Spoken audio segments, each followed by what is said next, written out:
Hello, today I have a funny story for you. So if you like my videos, subscribe my YouTube channel, click the bell icon, like my videos, comment in the comment section below and share my videos with your friends. The Tawny Scrawny Lion and the Clever Monkey. The Tawny Scrawny Lion was very proud of his tawny golden coat, but he didn't at all like being so scrawny. "If only my dinner would stand still and let me catch it," he said to himself. But that never happened. If he wanted a zebra for dinner, the zebra always ran away. The same thing happened with the giraffes and elephants. The hungrier the lion got, the more he ran, and the more he ran, the hungrier he got, and the more his ribs shows. At last, the lion met a family of plump, perky rabbits who didn't run away. He would have gobbled them up, but before he could even lick his chops, they gave him a big bowl of carrot stew cooked with herbs and mushrooms of fine, fresh fish. It was delicious. It was so good that for a while the lion had supper with the rabbits every night, and soon he was sleek and as fast as butter. "I must do something nice for my little friends," the tawny, not so scrawny lion decided after his 18th carrot stew dinner. So he rode at the zebra who was nibbling the carrots in the rabbit's carrot patch. He rode at the elephant who had trampled on some mushrooms. He even rode at the crocodile when the crocodile tried to catch a fish in the stream. After all, the plump perky rabbits needed that fish for their delicious carrot stew. And so the rabbits were happy, and the lion was so happy and full of stew. But one day, when the lion went to the rabbit's house, he found it empty. The rabbits were gone, and there wasn't a bit of stew to be seen. "Dear Lion," said a note on the rabbit's kettle, "we have gone to visit our grandmother. Please use our kettle and make carrot stew anytime you want it."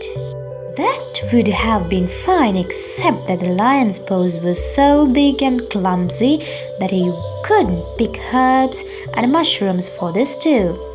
And he wasn't a good fisherman either.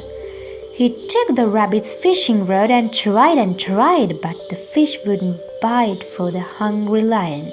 First of all, the carrots in the carrot patch began to wilt in the hot sun. In a very short time, the lion was scrawny once again. He sat by the water hole and looked at his reflection. "Dreadful," he said to himself. "I can see every rib. Now I'll have to go back to chasing other animals for my dinners." Just then, a very small monkey came to the water hole for a drink. He didn't see the Tawny Scrawny lion who was sitting there quietly. But the lion saw him, and as quick as a wink, he put one huge paw on the monkey's tail. "Oh dear!" exclaimed the monkey. "A lion!" And he covered his eyes with his hands. The Tawny Scrawny lion sighed. "I wish you were a zebra," he told the monkey. "You are so small that you won't begin to fill the empty place in my middle." The monkey took his hands away from his eyes and looked up at the lion. "Oh yes, I'm small," he said quickly, hardly worth bothering with. "True," said the lion. "Besides, even if you were as big as a zebra, I'd much rather have carrot stew." "Carrot stew?" said the monkey thoughtfully. "That's the stew with carrots in it, isn't it?" "Mushrooms and herbs and nice fresh fish," said Tawny. "I'd make it myself, but somehow I just can't do it. Everything seems to go wrong." "Well," said the monkey, I will make it for you, if you will lift your paw just a bit. The lion lifted his paw, and Monkey began to work, although he had never made carrot stew before. He watered the carrot patch so the carrots would be firm and fresh again. He picked herbs and mushrooms with his tiny hands, and he caught fine silvery fish with just the right bait. At last, the stew was ready. The moment the Tawny Scrawny lion tasted it, he began to cry huge lion tears. "Oh, Monkey, there are too many onions," he cried. "Now I will eat you up."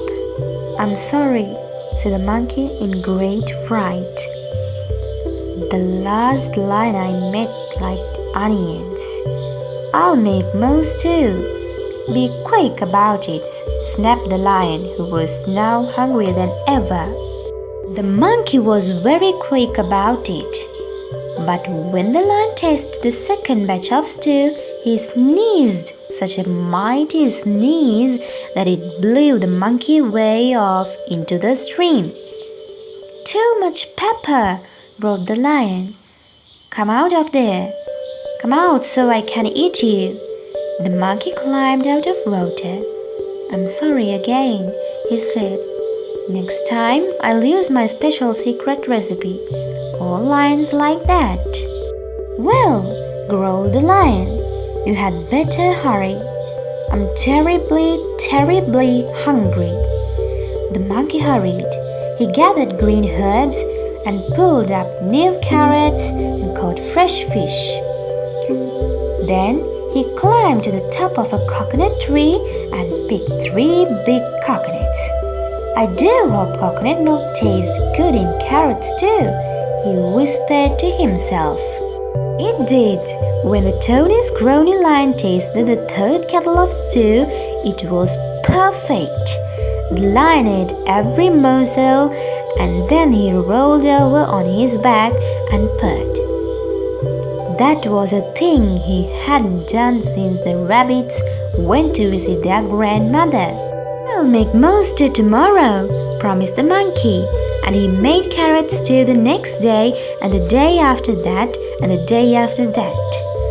Soon the lion was sleek and as fat as butter again, and except for roaring at a zebra or an elephant now and then, there was never a cross sound out of him. At last, the rabbits came home from their grandmother's house. The monkey was ready for them with a huge kettle of stew on the fire. He always had a huge kettle of stew on the fire. He felt a lot safer that way. The rabbits and the lion and the monkey sat down together and had the best supper ever. The rabbits all agreed that carrot stew with coconut milk was much better than carrot stew without coconut milk.